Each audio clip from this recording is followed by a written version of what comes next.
Bismillahirrahmanirrahim. Assalamualaikum warahmatullahi wabarakatuh.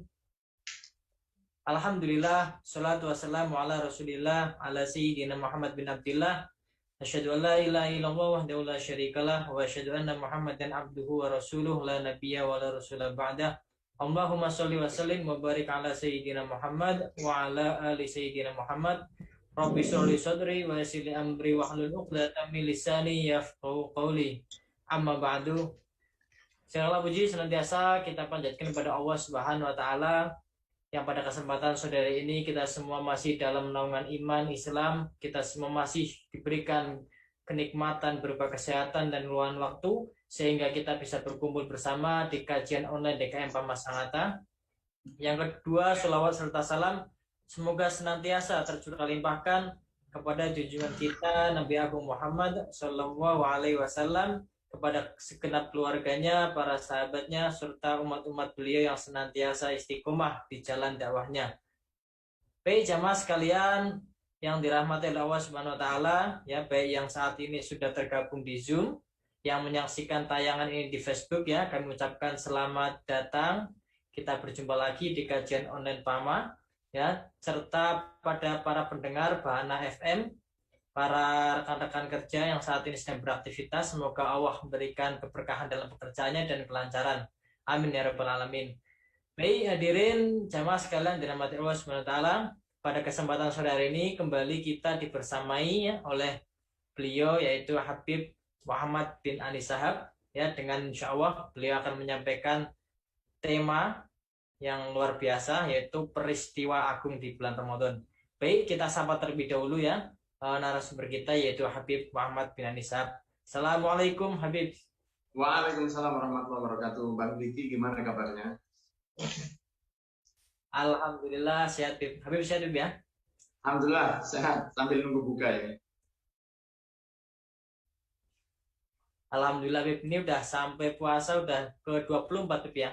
Sama Habib, ya, di Malang 24 Habib, ya. Di sini masih 21, Bang. Masya Allah, beda, ya. 21, Masya Allah. Berarti nanti tidak lebaran kita Habib. Iya.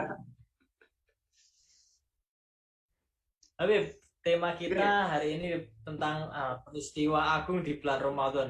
Ya, bulan Ramadan ini kita udah sangat mengenal bulan yang mulia, bulan yang suci, dan di dalamnya ada peristiwa yang agung. Nah, apakah sih, ya, peristiwa apa saja sih yang ada di bulan suci Ramadan, ya?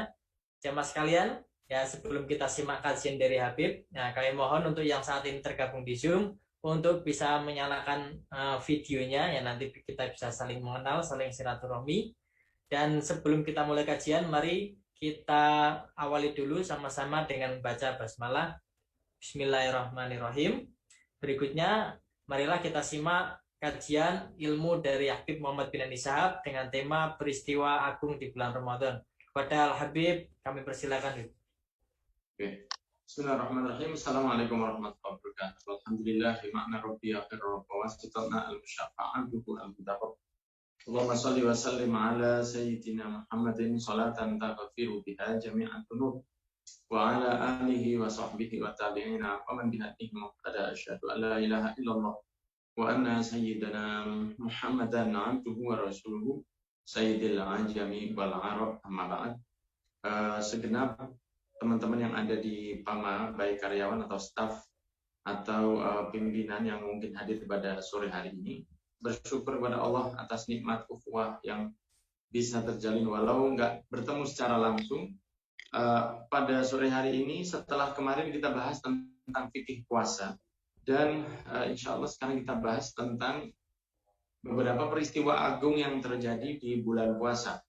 Di antaranya adalah ada Perang Badar, kemudian Fathu Makkah, kemudian Nuzulul Quran, kemudian matinya musuh terbesar sebagai manusia, musuh terbesar bagi manusia yaitu Abu Jahal, karena beliau adalah musuh dari manusia terbesar yaitu Nabi Muhammad SAW. Dan matinya Abu Jahal ini oleh para ulama dijadikan satu pembahasan khusus, matinya seorang Abu Jahal. Jadi dibahas dalam satu pembahasan karena ini memang benar-benar satu hal yang sangat membahagiakan bagi orang-orang Islam saat itu. Akan tetapi pada sore hari ini kita akan membahas 3 hal, yaitu yang pertama nuzulul Quran, yang kedua perang Badar, dan juga Lailatul Qadar. Untuk menyingkat waktu, saya lanjut aja langsung ke pembahasan pertama, yaitu nuzulul Quran. Mungkin bisa dibantu slide-nya Bang Diki.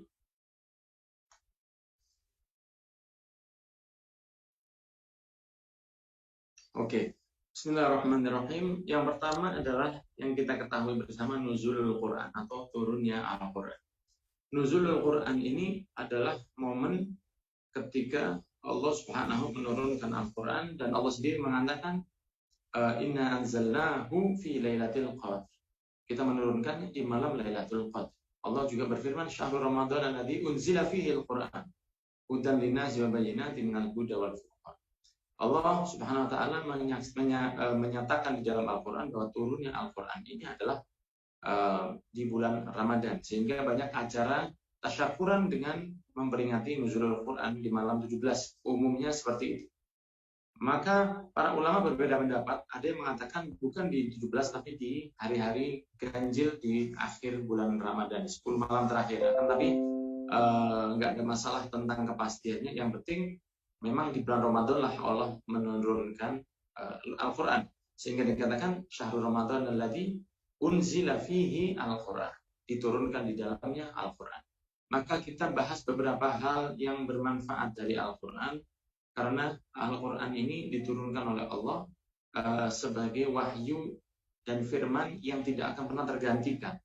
Kita ketahui bahwa Taurat, Injil, Zabur sudah teredit, akan tetapi Al-Quran adalah yang masih tetap lancar, langgeng, tanpa ada masalah. Dan hingga saat ini, dan bukan hanya saat ini, bahkan hingga yaumil qiyamah, Al-Quran akan tetap dalam keadaan aman, karena Allah sendiri yang mengatakan inna nahnu nazzalna dzikra wa inna lahu lahafidun. Kita yang menurunkan Al-Quran dan kita sendiri yang akan menjaganya. Makanya hingga saat ini keontentikan Al-Quran itu tetap terjaga dan tidak terganggu dengan orang-orang jahil yang sudah tidak kurang usaha mereka untuk mengganggu kepada Islam dan mengganggu kepada Al-Quran, dan mereka juga berusaha untuk merubahnya, mengganti isinya, dan mengeditnya, serta usaha-usaha yang lain yang nggak pernah sukses karena mereka selalu gagal, di mana hal itu sudah dijamin oleh Allah akan mendapatkan penjagaan yang terbaik. Oke lah, ikhwan yang dirahmati oleh Allah, kita bahas beberapa keutamaan dari Al-Quran.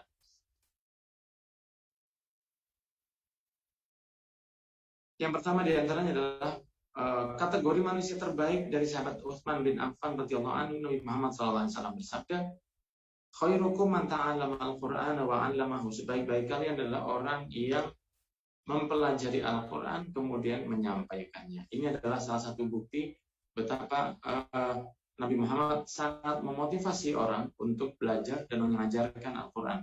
Bukan hanya mengajarkannya itu dengan mengajarkan untuk bisa orang lain bisa membaca, akan tetapi maksudnya diantaranya adalah bahwa orang yang belajar Al-Quran itu bisa menyampaikannya, mengajarkannya dengan mengajarkan tafsirnya, atau juga mengajarkan isi kandungannya walaupun tanpa menyebut ayatnya. Semisal Anda mengatakan kepada teman Anda, wala taqrabuz zina, ya, dari ayat wala taqrabuz zina, jangan mendekati perzinahan.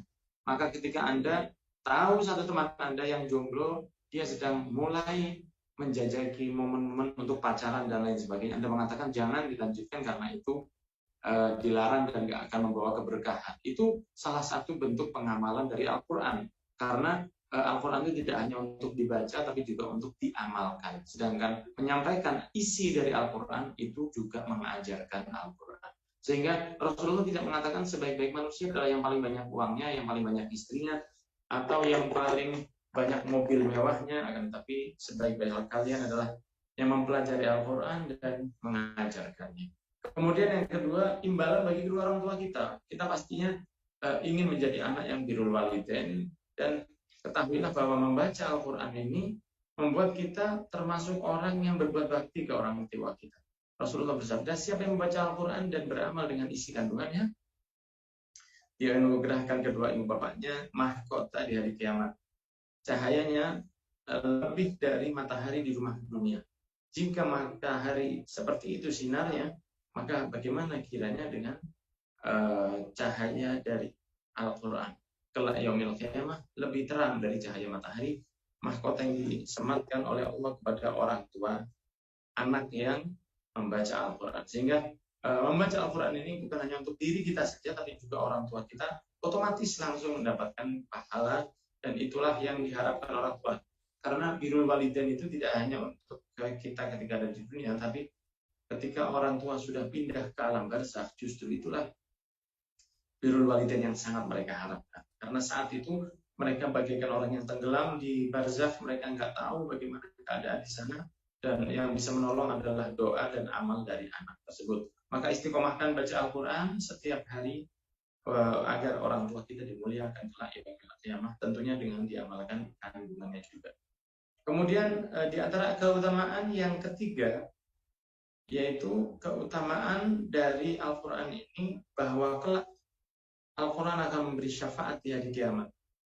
Rasulullah SAW bersabda, An Abdillah bin Umar radhiyallahu anhu, anna Rasulullah SAW qala, As-siyam wal Quran yashfa'an lil 'abdi yawmal qiyamah. Yaqulu siyamu ay rabbi mana'tu at-ta'ama wa syahawat bin nahar. Asyafi'ni fihi wa yaqulu al-Quran mana'tuhu an-nawm bil lail.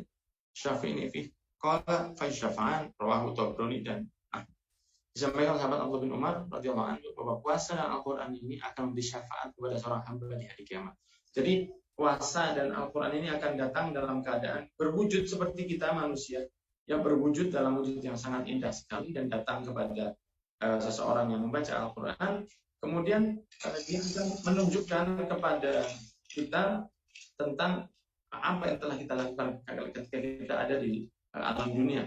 Makanya datang kepada kita ketika kita berada di tempat hisab, kemudian menyatakan kepada Allah, ya Allah, ini orang dulu telah membaca saya, dan saya tahan malam hari, dia nggak tidur karena membaca saya, maka berikan saya syafaat untuk menolongnya.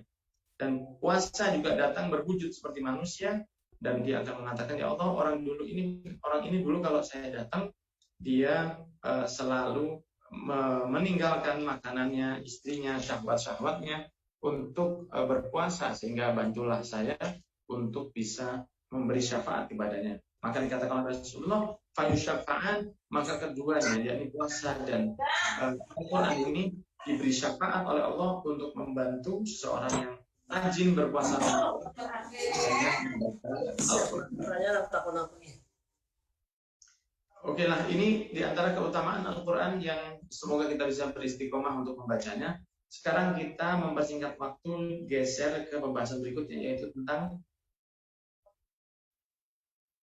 Lailatul Qadr. Lailatul Qadr ini adalah satu fenomena yang terjadi hanya di bulan Ramadan saja, dan ada beberapa syarat untuk mendapatkannya. Awalnya adalah ketika Rasulullah SAW memohon kepada Allah, ya Allah, aku mohon agar Engkau berikan kepada saya, khususnya kepada umat saya, amalan supaya mereka bisa beramal yang kiranya amal itu akan menjadikan mereka tidak kalah dengan umat-umat yang lain. Karena umat-umat yang lain berusia sampai 600 tahun, 700 tahun, 1200 tahun. Akan tetapi umat Nabi Muhammad SAW berusia hanya sekitar 60 sampai 70 tahun, dan itu punlah yang kita dapati dari kehidupan. Sehingga Nabi Muhammad SAW meminta kepada Allah, ya Allah, berikanlah kami satu solusi agar bisa juga beramal seperti orang terdahulu. Maka dikabulkan doa itu oleh Allah Subhanahu Wa Taala, dan Allah memberikannya, akan tetapi dalam disembunyikan, ya, disembunyikan di dalam salah satu malam di bulan Ramadan.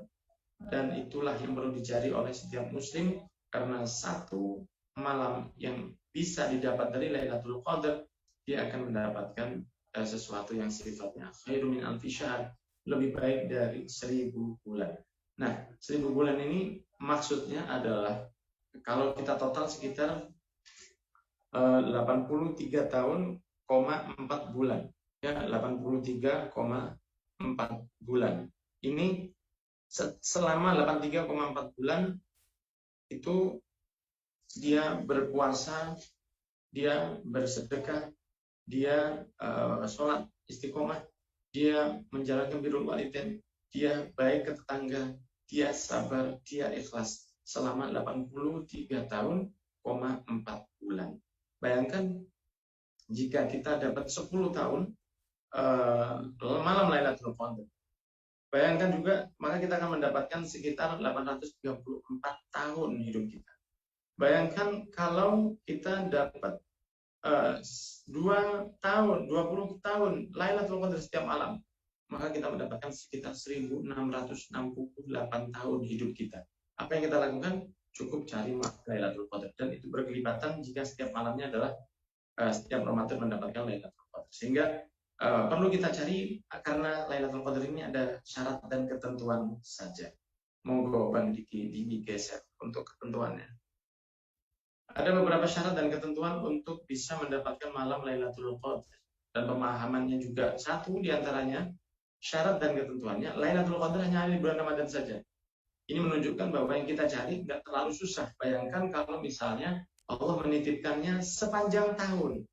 Jadi kita harus cari di sekitar 365 tahun Masehi, atau 365 hari kalau Masehi, dan 360 hari untuk Hijriah. Nah, ketika kita harus mencari seperti itu, pasti lebih susah. Akan tetapi Allah meletakkannya hanya di bulan Ramadan saja, dan ini masih khusus di malam hari yang kedua. Di 1 bulan, dan malam aja. Siang cukup dengan berpuasa, dan malamnya yang perlu kita cari, karena malam itu adalah momen orang untuk istirahat. Biasanya barang siapa dia bisa beribadah, maka dia akan mendapatkan keutamaan Lailatul Qadar. Yang ketiga, beribadah di malam tersebut sepanjang malam diutamakan. Nah, ini yang syarat paling rendah, nanti kita bahas. Yang keempat, tidak bermaksiat, lebih-lebih melakukan dosa besar. Yang kelima, datangnya acak dan tidak ada kepastian akan tanggalnya, lebih dominan di malam-malam ganjil 10 malam terakhir. Serta untuk malam Lailatul Qadar ini nggak harus seseorang mengetahui akan turunnya Lailatul Qadar tersebut. Sehingga kalau Anda mendapatkan Lailatul Qadar, nggak harus Anda tahu syarat-syarat, nggak harus Anda tahu tanda-tandanya. Memang benar para ulama mengatakan ada tandanya, yaitu diantaranya langit yang terang, kemudian angin sepoi-sepoi, masih banyak beberapa tanda yang lain, tapi ketahuilah nggak harus seperti itu, karena Anda bisa mendapatkannya walaupun Anda tidak tahu syarat-syaratnya. Baiklah, kita bahas yang ketiga yang saya beri warna kuning.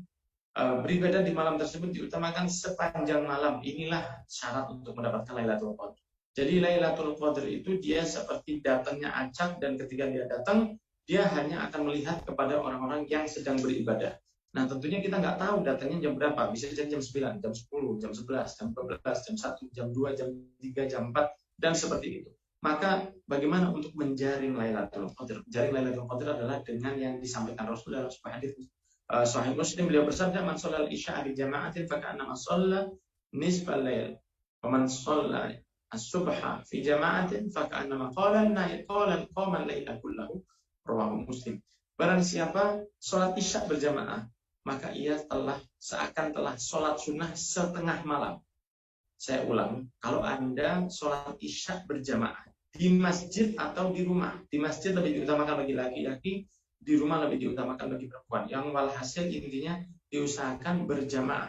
Jika Anda sholat berjamaah di malam-malam Ramadan, isyaknya, atau di malam-malam yang lain, maka Anda dicatat dari berkahnya malam isya berjamaah tadi. Seakan-akan Anda telah berdiri sholat sunnah terus sampai jam 12 malam. Walaupun Anda lagi tidur, tetap ditulis seperti Anda tengah sholat malam, setengah malam. Jika subuhnya Anda berjamaah juga, maka sisa dari jam 12 sampai subuh tadi ditulis Anda juga telah berdiri untuk sholat sunnah, tahajud, seperti orang bertahajud. Tapi pastinya orang-orang tetap melaksanakan tahajud di malam hari, bukan berarti ini alasan bagi kita untuk nggak bangun malam. Tapi hal ini menunjukkan bahwa jika Anda isya dan subuh berjamaah, maka Anda telah mengisi sepanjang malam Anda dengan beribadah sesuai hadis Rasul SAW. Maka jika Lailatul Qadar datang, dia akan memandang Anda dalam keadaan berdiri sholat. Kenapa? Karena isya Anda berjamaah, subuh Anda berjamaah. Jika Lailatul Qadar datangnya jam 1 malam, maka Anda akan mendapati diri Anda, dia akan mendapati diri Anda dalam keadaan beribadah. Dan seperti itulah. Karena kita nggak tahu kapan datangnya, dan kita nggak tahu jam berapa turunnya, maka kita perlu istiqomahkan isya dan subuh berjamaah. Hal inilah yang insya Allah membuat kita mendapatkan syarat terendah untuk mendapatkan Lailatul Qadar. Tentu saja ini hanya untuk syarat terendah saja. Pastinya jika ditambah dengan tarawih, dengan baca, dengan witir, dengan membaca Al-Quran, dengan qiyamul lail, dengan beribadah, maka itu membuat kualitas Lailatul Qadar kita jauh lebih baik lagi. Oke lah, kita selesaikan pembahasan tentang Lailatul Qadar. Sekarang kita pindah ke pembahasan tentang sesuatu yang sangat istimewa, yaitu fenomena perang Badar. Ketahuilah ini foto adalah foto Badar. Bisa Anda bayangkan gimana terjalnya di sana. Dan perang Badar ini dilakukan pada tahun kedua Hijriah. Jadi 1 tahun setelah Rasulullah pindah ke Mekah, ke Madinah, dan ketika Rasulullah berusia 54 tahun. Ya, boleh digeser di sini petanya. Ini gambaran dari tempat yang dilakukan oleh perjalanan untuk mendapatkan kafilah. Saya perlu sampaikan dulu bahwa orang-orang di zaman itu, mereka diberi oleh Allah kemudahan untuk berjalan di dalam keadaan asyita, ya, asyita wassaif, ya, wassaif, ya, syita'i wassaif. Syita ini musim dingin, ya, musim dingin. Sedangkan saif ini musim panas. Maaf kalau tulisan saya mirip dokter, ya. Jadi asyita wassaif. Anda tahu bahwa Allah Subhanahu wa taala berfirman, "Ila fi Quraisy ila fihim rihlat asy-syita'i was-saif. Falyabudu rabb hadzal bait alladzi at'amahum min ju'i wa amanahum min khawf." Ila fi Quraisy, kebiasaan orang Quraisy. Ila fihim, kebiasaan mereka, rihlat asy-syita'i. Rihlah atau bepergian. Syita musim dingin, was-saif musim panas. Falyabudu rabb hadzal baitil ladzi, maka hendaknya mereka beribadah kepada rabb hadzal bait, Tuhan Ka'bah ini, yaitu Allah, alladzi, yang at'amahum min ju'in, yang telah memberi mereka makan dari rasa lapar, wa amanahum min khauf, membuat mereka aman dari rasa takut. Oke. Saya tadi sudah bahas tentang syita itu musim dingin, saif musim panas. Sekarang kita bahas juga beberapa keterangan tentang apa maksud dari khauf, ya. Apa maksud dari khauf? Khauf itu artinya takut, ya. Khauf itu artinya khaufun, ini artinya takut. Diamankan dari takut, dari apa? Takut dari perjalanan mereka yang dibegal oleh para pembegal-pembegal atau perampok-perampok yang berada di sekitar padang pasir. Nah, di sekitar sini, mereka yang menahan kafilah yang berjalan menuju Syam di musim panas, dan kafilah yang menuju ke Yaman di musim dingin. Ya. Di bawah ini, ya, di bawah itu Yaman, di bawah sana Yaman, ya, jauh banget. Itu Yaman. Sedangkan Mekah itu berada di sini. Oke. Syam yang ada di atas ini, kalau musim dingin mereka bisa below 0 degrees, ya, di bawah 20, di bawah minus 0, di bawah 0. Sehingga hal itu membuat orang yang akan melaksanakan ibadah atau melaksanakan pekerjaan atau melaksanakan perjalanan akan terasa berat karena hal itu adalah sesuatu yang agak susah dilakukan.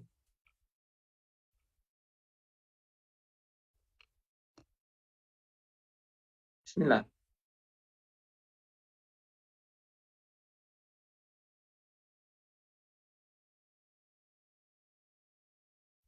Bisa dibuka lagi, Bang?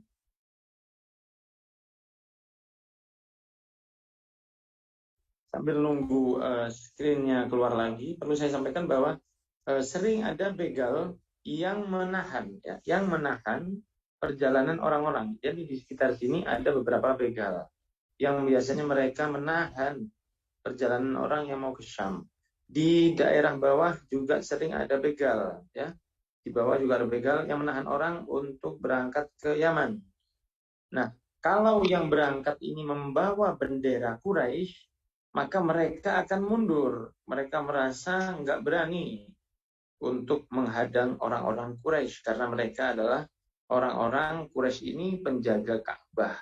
Ya, itulah alasannya.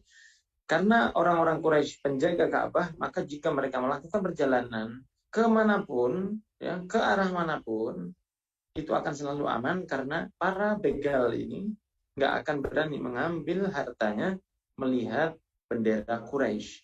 Oleh karena itu Allah mengatakan, "Falyabudu rabb hadzal bait." Hendaknya menyembah kepada Tuhan dari rumah ini, yaitu Ka'bah, alladzi at'amahum min ju', yang telah memberikan mereka makan, dan wa amanahum min khauf, dan telah memberikan mereka rasa aman dari begalan dan lain sebagainya.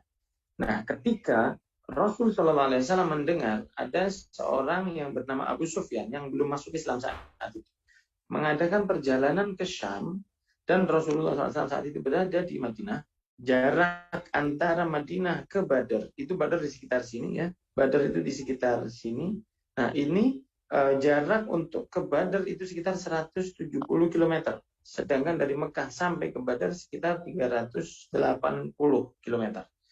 Nah, ketika mendengar bahwa kafilah Abu Sufyan berangkat ke Syam, maka Nabi Muhammad yang ada di Madinah saat itu tahu bahwa barang-barang yang dibawa oleh kafilah dari si Abu Sufyan, kafilahnya membawa barang-barang rampasan dari barang furniture yang ada dimiliki oleh orang-orang Islam di Mekah.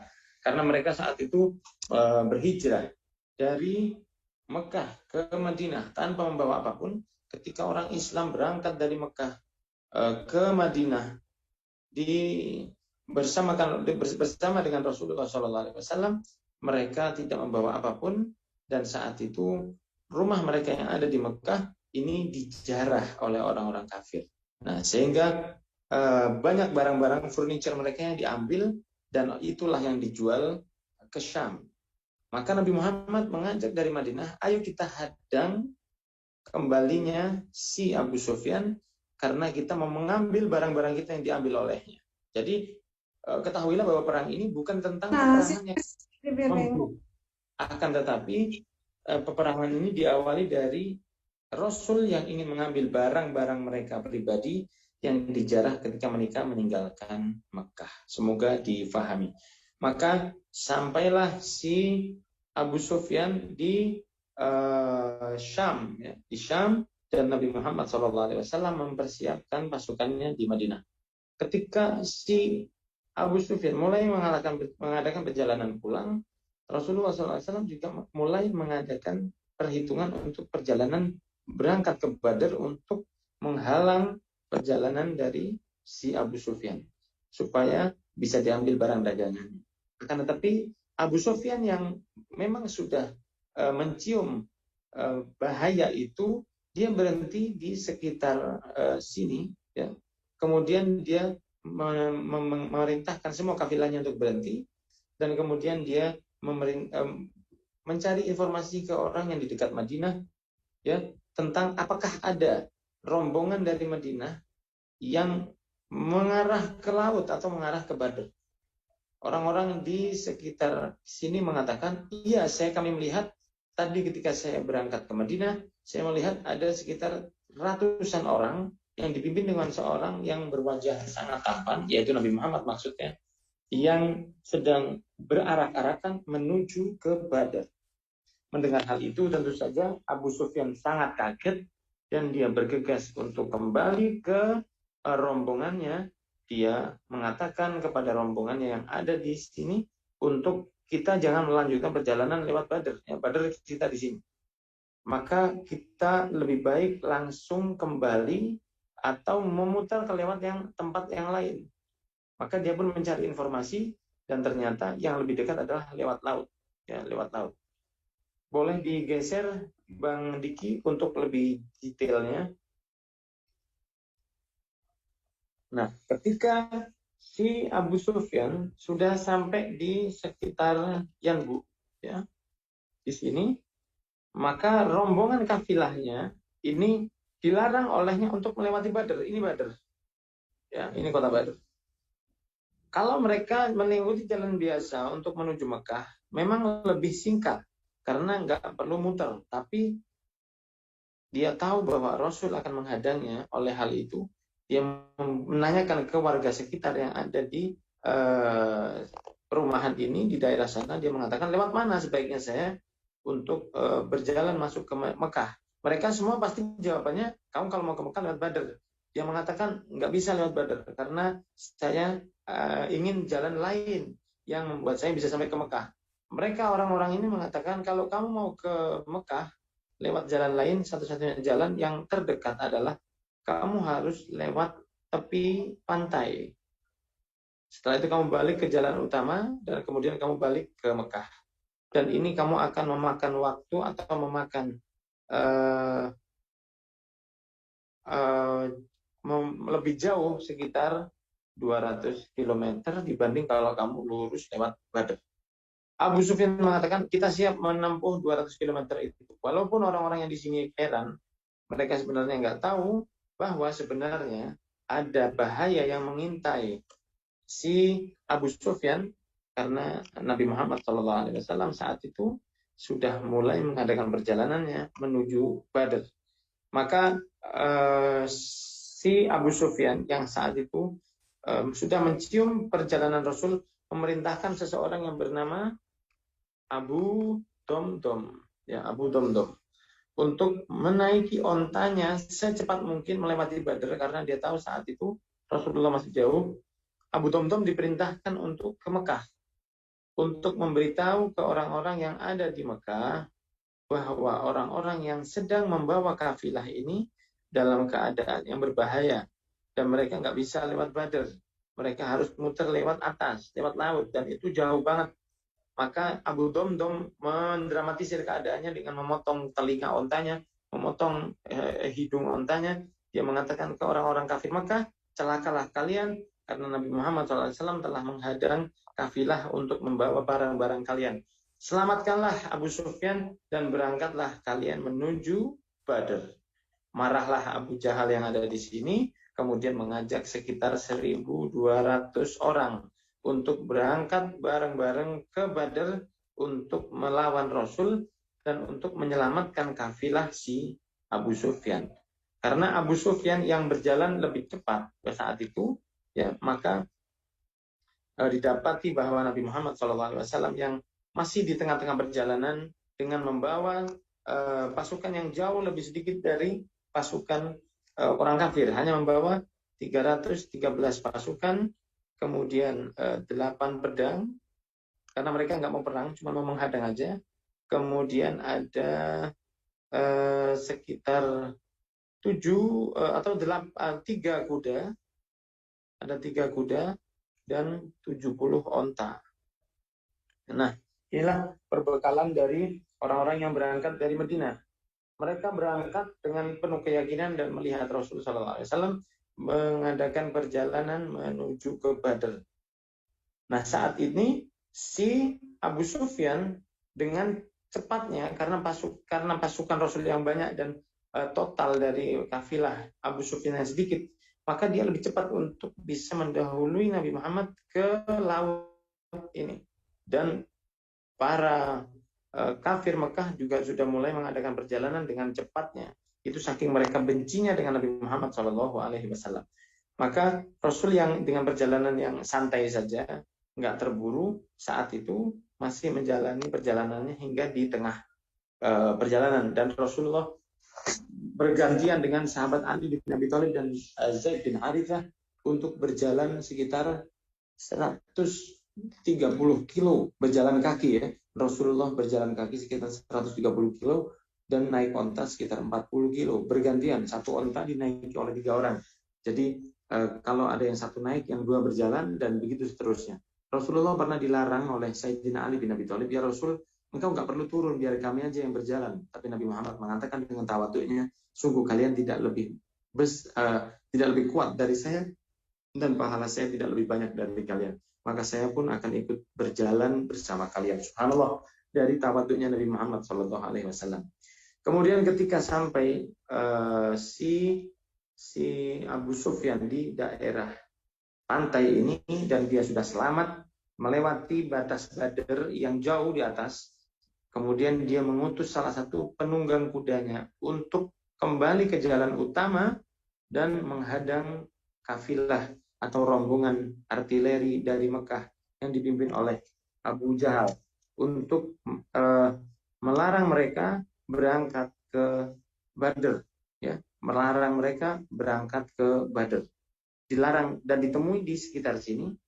Si penunggang kuda mengatakan, wahai pasukan, janganlah kalian berangkat ke Badr. Nggak usah kalian berangkat ke Badr, karena si Abu Sufyan udah selamat dan dia perlu beberapa hari aja untuk bisa sampai di Mekah. Semua dagangan kalian aman, semua uang kalian aman, sehingga kalian nggak perlu capek-capek untuk berangkat ke Badr, untuk bertemu dengan Nabi Muhammad, untuk berperang, karena yang kalian takutkan untuk dijaga itu alhamdulillah udah aman. Ya, itulah kata-kata dari si penunggang kuda tadi yang merupakan perintah dari Abu Sufyan. Akan tapi naas bagi si Abu Jahal dan anak buahnya yang sombong dan dia merasa bahwa dia bisa mengalahkan Nabi Muhammad SAW, dia mengatakan tidak, kita akan tetap berangkat ke Badr dan kita akan kalahkan Nabi Muhammad SAW. Maka mereka pun tetap berangkat dan ada sekitar 200 orang yang pulang ke Mekah karena mereka merasa nggak pantas untuk kita tetap berangkat ke Badr ketika semua yang kita miliki sudah aman dari peperangan, sudah aman dari gangguan Nabi Muhammad SAW. Dalam hal ini marah Abu Jahal yang saat itu berada di sini dan mereka mengatakan, kalian adalah pecundang-pecundang. Saya akan tetap berangkat ke Badr dan kita akan menunjukkan siapa yang terkuat di antara kita semua. Berangkatlah pasukan-pasukan itu dan Nabi Muhammad juga semakin dekat dengan Badr. Kemudian sampailah Rasulullah SAW di kota Badr di sekitar 16 Ramadan di sore hari. Ya, di sore hari. Kemudian sampailah pula rombongan Abu Jahal di balik gunung di Badr di malam harinya. Maka Nabi Muhammad SAW memberikan satu motivasi dan doa kepada orang-orang Muslim yang ada saat itu bahwa mereka akan diberi kemenangan. Di antaranya Rasulullah mengatakan, saya mendapatkan kabar gembira dari Allah bahwa jika tidak mendapatkan kafilah, saya akan mendapatkan kemenangan dari orang-orang kafir. Maka datanglah waktu perang itu di pagi hari 17 Ramadan tahun ke-2 Hijriah. Mereka pun bertemu 2 pasukan besar yang selama ini mereka perang dingin di Mekah, hanya mendapatkan kezaliman dari orang-orang kafir. Saat ini mereka berhadapan langsung dan berkesempatan untuk membalas kezaliman mereka kepada orang-orang Islam. Mungkin bisa digeser Ustaz Bang Diki untuk map-nya.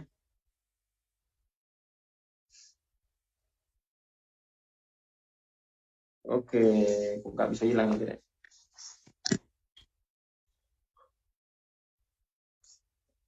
Ini contoh gambaran dari kondisi dari perang Badr yang dilaksanakan di tanggal 2 Hijriah, tahun 2 Hijriah, bulan Ramadan.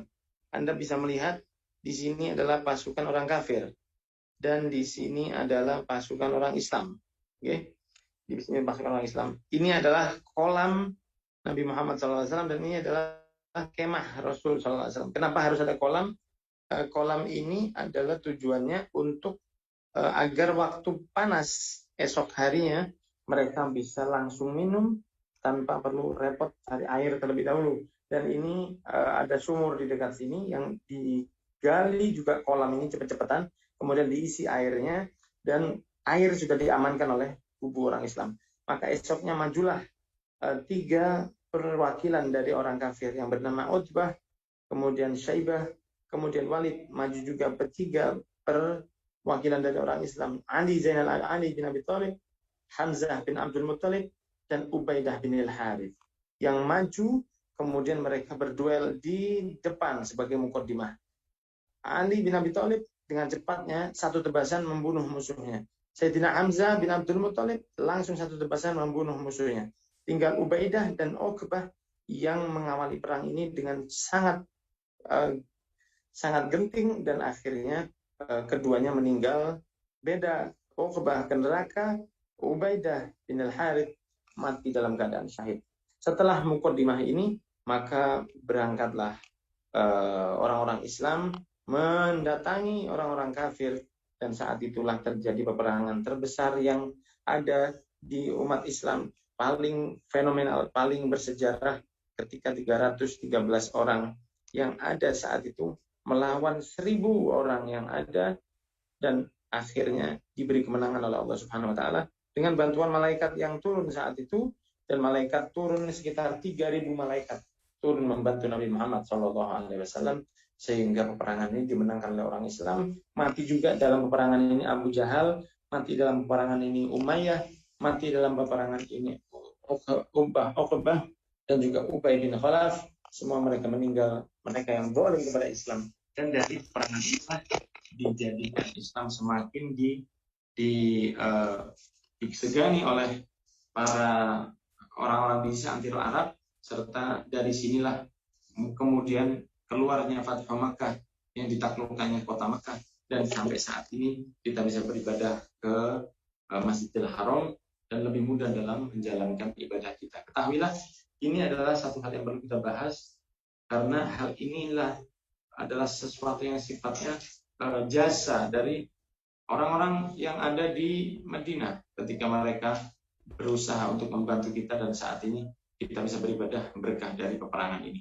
Semoga yang saya sampaikan ada manfaatnya. Tentu saja tidak seringan ini detail dari perang Badar, karena perang Badar ini sangat panjang ceritanya dan penuh mukjizat, di mana ada beberapa kayu yang ketika dipegang oleh Rasul didoakan jadi pedang. Ada 1 mata dari sahabat yang keluar karena kena tombak, dikembalikan oleh Rasul dan bisa melihat lebih terang dari yang sebelah kiri. Belum lagi masih mukjizat-mukjizat yang lain. Sehingga perlu kita bahas agar kita tahu jasa pahlawan yang pernah baik kepada kita. Saya kembalikan ke Bang Diki untuk sesi tanya jawab. Semoga bermanfaat. Barakallahu fikum. Terima kasih Habib, Masya Allah ya. Tadi banyak disampaikan dari Habib. Banyak kejadian yang di bulan Ramadan ini, kejadian yang mulia. Tadi ada nuzulul Quran, ada Lailatul Qadar, dan terakhir ada perang Badar, Bib ya. Oke.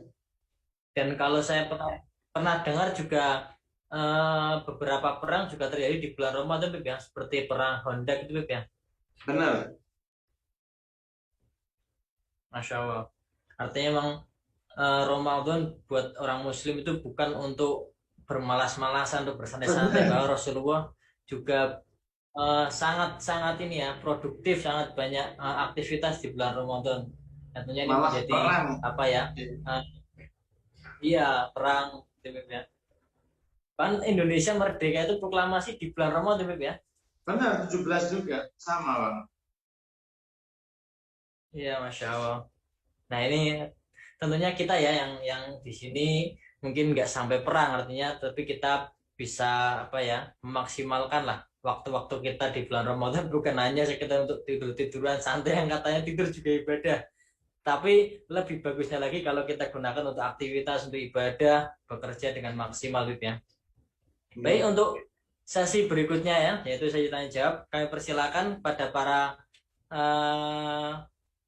jamaah yang sudah tergabung di Zoom bisa bertanya langsung dengan Habib. Kami persilakan terlebih dahulu sebelum saya membacakan pertanyaan-pertanyaan yang dari chatting. Monggo, bisa buka mikrofonnya kalau ada yang mau bertanya.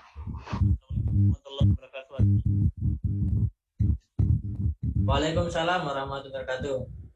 Nah, ini Ustaz Rusdi. Silakan Ustaz Rusdi. Salah satu keistimewaan bulan Ramadan adalah artinya Al-Quran. Ya. Singkat yang saya mau tanyakan adalah apakah yang menjadi keistimewaan spiritual Al-Quran dari sudut pandang Al-Quran itu sendiri dan juga tentang demikian.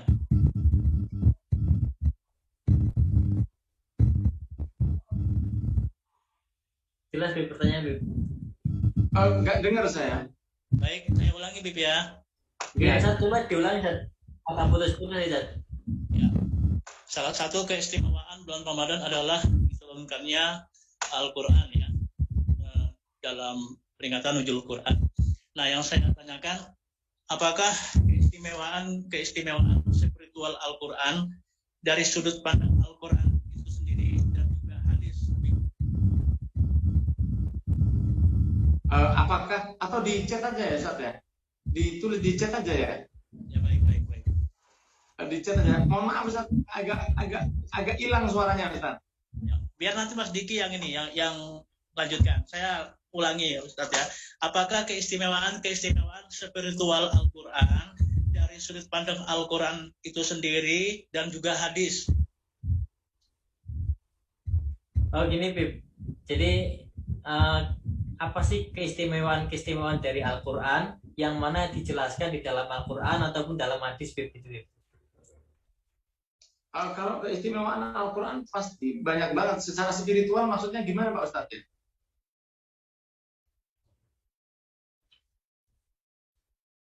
Aduh, gak dengar.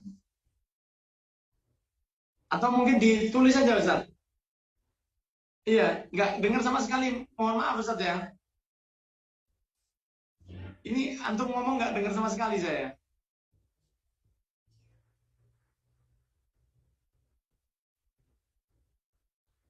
Mungkin di chat aja Ustaz, ditulis aja Ustaz. Ditulis di kolom chat Ustaz, biar terbaca. Sudah saya hidupkan mic-nya. Nah, yang jadi pertanyaannya adalah apakah keistimewaan spiritual Al-Quran dari sendiri dan juga hadis? Ini Bib. Suara saya masuk Bib.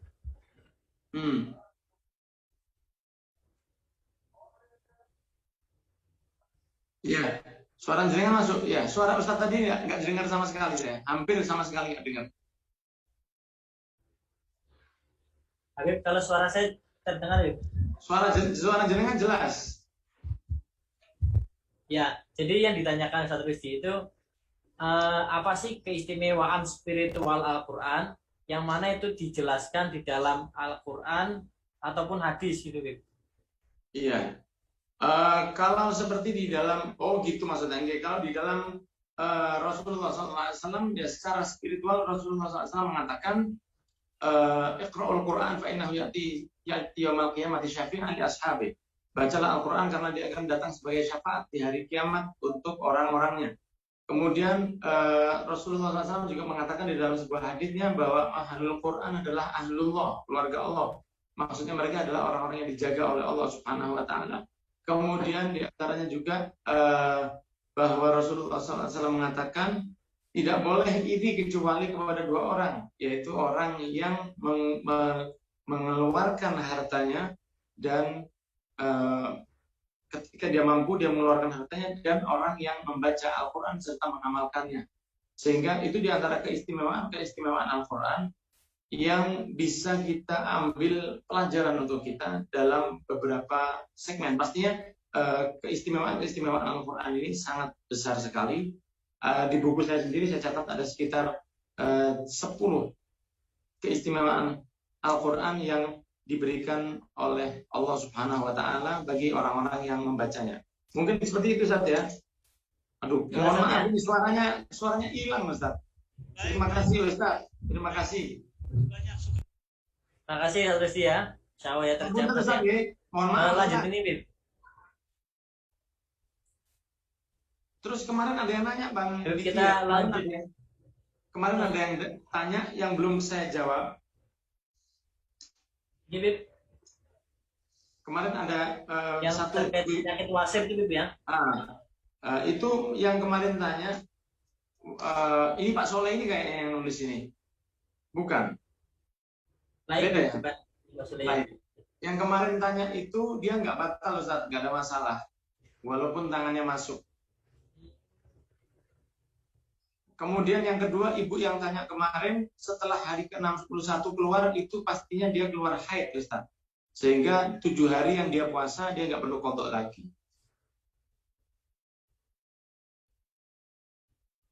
Baik, begitu ya Pak Soleh ya, terjawab ya tadi ya.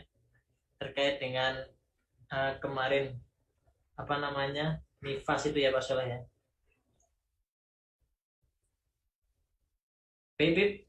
Oke, tadi ada yang masuk Kita juga. lanjut pertanyaan berikutnya Bib ya. Iya, tadi saya baca ya. Minimal Lailatul Qadar isya subuh berjamaah. Kalau sholat berjamaah harus di awal waktu atau boleh setengah jam kemudian karena kita pas kerja masing-masing. Nggak ada batasan waktunya. Yang penting Anda harus sholat isya berjamaah.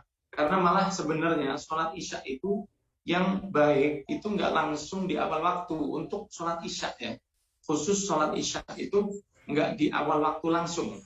Bahkan kalau kita ke Mekah atau ke Madinah, jarak waktu antara adzan dengan qomat untuk sholat isya itu agak panjang karena untuk memastikan hilangnya mega putih yang ada di langit, sehingga di Yaman juga mereka sholat isyanya sekitar setengah jam setelah adzan isya. Sebenarnya langsung setelah isya juga baik aja, akan tetapi memastikan untuk hilangnya benar-benar mega putih yang ada di langit itu pastinya hilang waktu maghrib, sehingga banyak sholatnya itu setengah jam setelah adzan. Maka kalau Anda nggak bisa sholat di awal waktu, nggak ada masalah. Untuk isya masih insya Allah tetap dapat syarat terendah dalam mendapatkan Lailatul Qadar.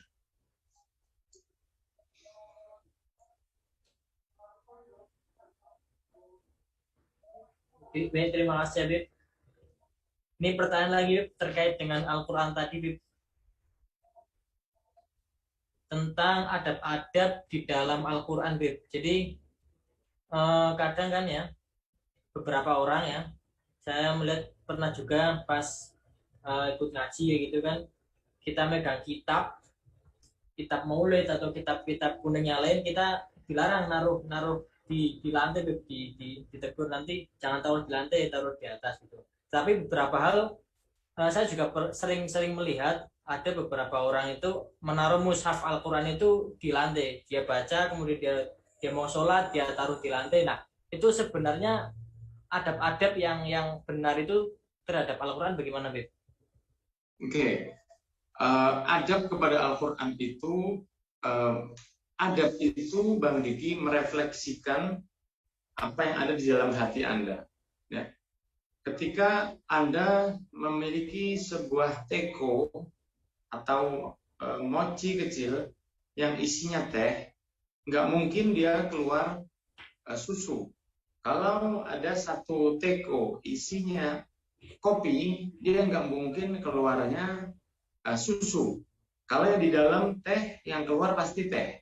Kalau yang di dalam teko itu susu, yang keluar juga akan susu. Nah, itulah gambaran dari hati seseorang. Ya. Kenapa seseorang tidak meletakkan Al-Quran di tempat yang semestinya? Kenapa Al-Quran diletakkan di lantai dan itu nggak ada rasa sama sekali? Karena itulah yang ada di dalam hatinya kepada firman Allah Subhanahu wa Ta'ala. Coba misalnya foto ayahnya ditaruh di lantai, atau foto ibunya diletakkan di lantai oleh orang. Ya, diletakkan di lantai begitu saja oleh orang lain. Foto ayahnya, foto ibunya, atau foto anaknya, atau ijazahnya ketika dia sekolah lulus, kemudian ijazahnya ketika akan daftar kerja, masuk ke ruang kerja, tahu-tahu oleh penerimanya diletakkan di lantai begitu saja. Mungkin ada rasa tersinggung di dalam hati. Kenapa? Karena itu adalah salah satu hal yang saya harapkan atau sesuatu yang saya cintai. Oleh karena itu saya nggak suka kalau misalnya ijazah saya, foto orang tua saya, foto ibu saya diletakkan di atas lantai. Nah, jika orang tua ijazah kita berat untuk mereka diletakkan di atas lantai, maka itu menunjukkan bahwa kita harus lebih berat hati kita untuk meletakkan firman Allah di atas lantai. Kalau dikatakan bahwa buku itu adalah cetakan pabrik, ya, tapi dari cetakan itulah Anda bisa membaca firman Allah. Anda nggak bisa membaca Al-Quran kecuali lewat hal-hal seperti itu. Oleh karena itu, memuliakan buku itu bukan memuliakan fisik dari buku tersebut. Kenapa orang mencium Hajar Aswad? Padahal itu cuma batu. Kenapa orang berebut mencium Hajar Aswad? Kenapa orang berebut untuk bisa memegang Ka'bah? Kenapa orang dianjurkan untuk lempar jumroh? Wajib untuk melempar jumroh. Padahal yang dilempar cuma batu. Nah, ada simbol di situ yang perlu kita hormati. Kalau kita mencium Hajar Aswad, bukan mencium Hajar Aswadnya, bukan batu itu yang membuat kita tertarik atau membuat kita terlalu suka, tapi batu itu pernah dicium oleh Nabi Muhammad SAW. Batu itu pernah juga dicium oleh para nabi dan para solehin, para sahabat Nabi Muhammad SAW. Dari hal itu kita memuliakannya juga. Kenapa kita ikut melempar? Karena Nabi Ibrahim dulu melempar ke jumroh, sehingga hal itu menunjukkan bahwa kita mencintai syariat di belakangnya, bukan karena cetakannya kita memuliakannya. Kadang-kadang kita baca Al-Quran setelahnya dipeluk di dada, ini untuk menunjukkan bahwa saya hormat padanya. Anda bisa lihat orang-orang non-muslim kalau mereka berangkat ke gereja, mereka membawa Alkitabnya di depan dada mereka, padahal Alkitabnya udah editan, versinya macam-macam, versi James, versi Billy, versi Petrus, versi macam-macam, versinya macam-macam. Kita punya Al-Quran yang versinya cuma satu dan dijaga oleh Allah, nggak akan pernah terluka. Maka inilah yang membuat saya bisa membaca firman Allah. Inilah perantara yang membuat saya bisa mengerti hukum-hukum dari Allah. Maka karena dia jadi perantara, maka saya hormati. Sebagaimana Rasulullah pernah mengatakan, la yashkurullah wa la yashkurin nas. Orang yang tidak berterima kasih ke manusia, dia tidak berterima kasih kepada Allah. Maka berterima kasih ke buku ini dengan mendekapnya, dengan menciumnya, dengan meletakkan tempat yang baik, itu bukti terima kasih kita kepada Allah, karena lewat inilah kita bisa membaca. Wallahu a'lam. Masya Allah, terima kasih Beb atas pencerahannya, insya Allah ya, jamaah sekalian bisa ini ya, bisa mengambil tadi ya pelajaran terkait dengan bagaimana kita beradab dengan Al-Quran. Baik, kami persilakan untuk penanya berikutnya. Yang mau tanya langsung persilakan.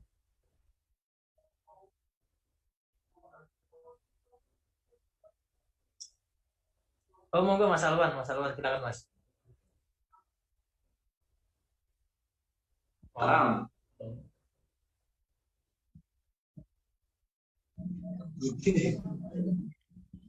Oh ya Allah, oke, Arema. Monggo.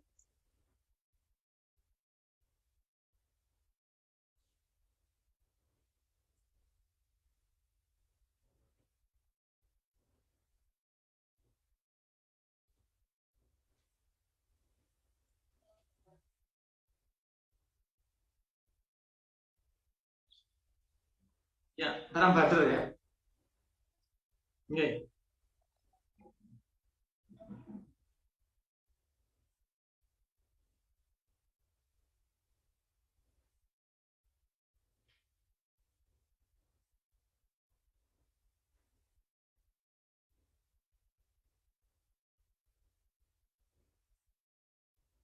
Oke.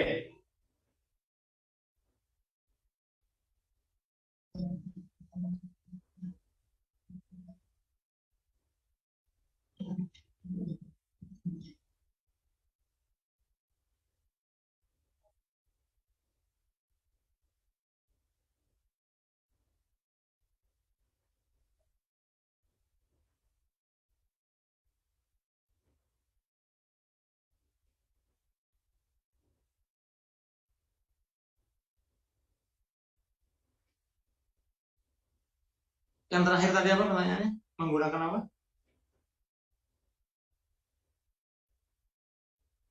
lega tenggorokan ya, oh lega nafas. Oh, inhaler ya. Nih, kalau waktu di perang Badar itu mereka nggak puasa ya, mereka nggak puasa, dan saat itu mereka juga seperti saya gambarkan tadi ada kolam air minum, dan ada juga satu kisah di mana satu sahabat mengatakan kepada Rasul, ya Rasul, kalau saya mati saat ini, kira-kira tempat saya di mana? Rasul mengatakan, kok kamu akan masuk surga. Maka kurma yang lagi dia makan itu dibuang, dia mengatakan terlalu lama bagi saya menanti ke surga jika saya harus menghabiskan 5 butir kurma ini. Dilemparlah kurma itu dan dia perang sendiri maju ke 1.000 orang tadi sebelum Rasulullah menganjurkan untuk duel, dan dia mati dalam keadaan syahid. Nah, kurma ini menunjukkan bahwa saat itu mereka belum berpuasa, sehingga nggak ada masalah. Akan tetapi mengenai beberapa tempat, ada beberapa hal seperti saya sampaikan kemarin di dalam fikih puasa, bahwa inhaler itu tidak membatalkan puasa karena dia nggak memasukkan sesuatu ke dalam hidung, ya, dia nggak memasukkan sesuatu ke dalam hidung, sehingga inhaler itu nggak membatalkan. Kalau untuk orang yang batal, seperti juga mencium astagfirullah, gahru ya. Anda tahu gahru yang dibakar itu? Nah, itu kan kadang kalau sore kan baunya kan masuk juga ke dalam. Nah, itu juga tidak membatalkan, apalagi untuk yang sifatnya untuk darurat kesehatan dan lain sebagainya. Aman bang, aman ngap ya. Oke, sami-sami. Kapan pulang ke Malang ini? Nunggu Lebaran selesai. Malang hujan terus sekarang, alhamdulillah. Matur suwun nggih. Nggih. Terima kasih Mas Afwan. Baik, kami silakan satu penanya lagi. Ya, karena waktu kita sudah menit 51. Satu pertanyaan lagi, nanti dilanjut dengan doa sama Bib. Mungkin kalau nggak ada Bib, pertanyaan dari saya ini Bib. Ini kan yang saya tahu Habib ini juga ini Bib yang ngisi di salah satu majelis teman-teman hijrah yang di Malang itu yang Nawa Hijrah Bib ya. Nah, ini mungkin motivasi dan mungkin tips-tips buat kita Bib, biar kita itu yang ya baru-baru belajar kayak ini tetap bisa istiqomah Bib dalam dakwah, dalam ibadah itu Bib. Kemudian prioritas ilmu apa aja Bib yang harus kita dulukan Bib untuk belajar itu Bib. Baiklah, untuk teman-teman yang muda yang ada semangat untuk belajar itu, di antara yang perlu dipelajari itu satu tentang halal haram ya, tentang fikih dulu, karena sabar, ikhlas, atau berusaha untuk memperbaiki hati itu baik, tapi jika sholat kita nggak benar maka akan semakin lama mendekat kepada Allah. Karena kalau Anda pernah belajar di pondok, yang lebih detail pelajaran tentang fikih, sedangkan tata cara memperbaiki hati, menerima ikhlas atas peraturan Allah dan lain sebagainya itu hanya sekunder saja. Hanya pelajaran-pelajaran, bahkan kadang di beberapa pondok, termasuk di pondok saya, urusan taklim akhlak ini enggak kita tekankan sampai ujian, karena itu lebih ke penekanan di pemahaman saja, nggak perlu sampai harus masuk ke ujian. Tapi kalau fikih itu harus ke ujian, karena seseorang dia misalnya nggak tahu bahwa ketika dia mengikuti Imam Syafi'i, dia nggak tahu bedanya membasuh wajah dan membasuh tangan, mana yang lebih dulu. Pikirnya yang penting basah semua. Padahal di dalam Al-Quran Al-Ma'idah ayat 6, Allah telah memberikan susunan membasuh dalam wajah. Nah, ada pelajaran di dalam fikih tentang hal itu. Atau tentang bagaimana caranya bersuci. Ada suci, ada najis yang berat, yang tengah, yang ringan. Nah, kalau semua dianggap ringan, semua dianggap biasa, kemudian nggak ngerti bahwa istrinya yang bermake up itu adalah satu hal yang dilarang, kemudian ketika istrinya berpakaian yang kurang baik itu juga dilarang, ketahuilah bahwa sabar, mempelajari kesabaran itu adalah sesuatu yang sifatnya nanti akhirnya bocor dari belakang karena kita nggak tahu yang dihalalkan atau diharamkan oleh Allah. Sehingga perbaikilah taklim fikih kita, kemudian perbaiki juga tentang sirah dan syama'il Nabi Muhammad Sallallahu Alaihi Wasallam. kepribadian sehari-hari Rasul itu gimana. Taklimnya itu tentang itu. Bahas tentang itu terus sehingga kita semakin rindu dengan Nabi Muhammad SAW.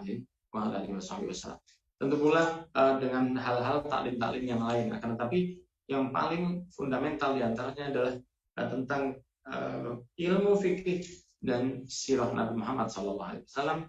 Juga perlu diistiqomahkan bagi jomblo yang baru hijrah itu, Anda harus niat ketika pertama cari ilmu, jangan hanya ikut tren saja, karena biasanya anak hijrah ini seringnya, walaupun nggak semua, seringnya ikut tren. Karena sekarang di sosmed banyak yang hijrah, maka dia ikut hijrah. Tapi nanti kalau udah mulai masalah hal-hal yang udah harus dilakukan malah nggak bisa. Sebagaimana saya pernah diundang oleh satu komunitas buka bersama, tapi setelah saya pulang, saya baru dapat kabar bahwa mereka sampai selesai isya nggak sholat maghribnya. Nah, yang seperti ini orang nggak ngerti, dia ngajak buka bersama, di mana hal itu memang sunnah memberi buka kepada orang lain, tapi kecolongan di sholat maghribnya, mereka nggak sholat, Bang Diki. Entah berapa puluh orang waktu itu, tapi saya sudah pulang duluan, saya baru dapat kabar dari salah satu hadirin di sana yang mengatakan ternyata mereka nggak sholat. Nah, ini orang yang mengatakan kepada saya ini adalah orangnya yang tadinya ketika sholat maghrib kita sholat duluan. Saya pikir setelah acara kan kita setelah makan kan pulang biasanya kan. Nah, ini saya pikir mereka udah paham harus sholat setelah itu. Ternyata mereka duduk-dudukan sampai malam nggak ada yang sholat maghrib. Hal-hal ini yang membuat kacau seseorang ibadahnya. Dia mau hijrah, bukannya hijrah dari mulut singa ke mulut kerbau atau ke mulut sapi, tapi dari mulut singa ke mulut dinosaurus. Bisa jadi dia lebih hancur. Maka perhatikan taklim fikih, walaupun fikih dasar itu sangat penting sekali karena kita tentang mempelajari apa yang diminta oleh Allah dan apa yang Allah perintahkan kita untuk menjauhinya. Barakallahu fikum, sukses Bang Diki, insya Allah dan teman-teman yang ada di PAMA. Semoga Allah melancarkan kajian-kajian online ini dan bisa bertemu dalam keadaan offline, insya Allah dalam keadaan yang lebih baik. Syukran jazakumullah khair Bib ya, terima kasih banyak. Amin. Sama-sama. Benar ya mengisi di kajian kami Bib, terima kasih banyak. Mungkin terakhir Bib bisa tutup dengan doa Bib. Ya. Matur nuwun semuanya yang sudah hadir, mohon maaf kalau ada kesalahan. Barakallahu fikum, jazakumullahu khairan katsiran. Bismillahirrahmanirrahim. Alhamdulillahirabbil alamin. Hamdan yuwafi ni'amahu wa yukafi mazidah. Allahumma shalli wa sallim ala sayyidina Muhammadin fil awwalin wal akhirin. Rabbana atina fid dunya hasanah wa fil akhirati hasanatan wa qina adzabannar. Wa sallallahu ala sayyidina Muhammadin wa ala alihi wa sahbihi wasallam. Alhamdulillahirabbil alamin wa ila hadratin nabi al-Fatihah.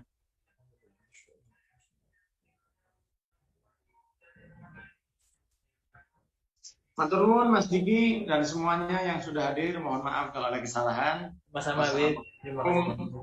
Oke, warahmatullahi wabarakatuh. Waalaikumsalam warahmatullahi wabarakatuh. Alhamdulillah ya para hadirin jamaah sekalian ya, tadi kita banyak mendapatkan ilmu, penjelasan dari Habib. Terakhir ya, kita mendapatkan motivasi bagaimana agar kita tetap istiqomah. Nah, hal-hal apa yang perlu kita pelajari ya, fikih terlebih dahulu, kemudian kita belajar Syama'il Muhammadiyah. Alhamdulillah jamaah sekalian, kami ucapkan terima kasih yang sudah bergabung di Zoom serta yang menyaksikan tayangan di Facebook. Semoga apa yang kita lakukan berkah dan menjadi amal ibadah buat kita, dan apa yang kita dapatkan hari ini bisa kita amalkan di kehidupan kita sehari-hari. Terima kasih banyak ya kepada jamaah sekalian. Banyak kurang dari saya mohon maaf yang serba-serbanya. Terima kasih juga kepada para penanya. Insya Allah nanti ada giveaway ya buat Mas Alvan, Mas Soleh. Nanti setelah saya tutup, bisa nanti milih mau giveaway-nya apa. Terima kasih semuanya. Semoga kita senantiasa diberikan istiqomah. Wabillahi taufiq wal hidayah. Assalamualaikum warahmatullahi wabarakatuh.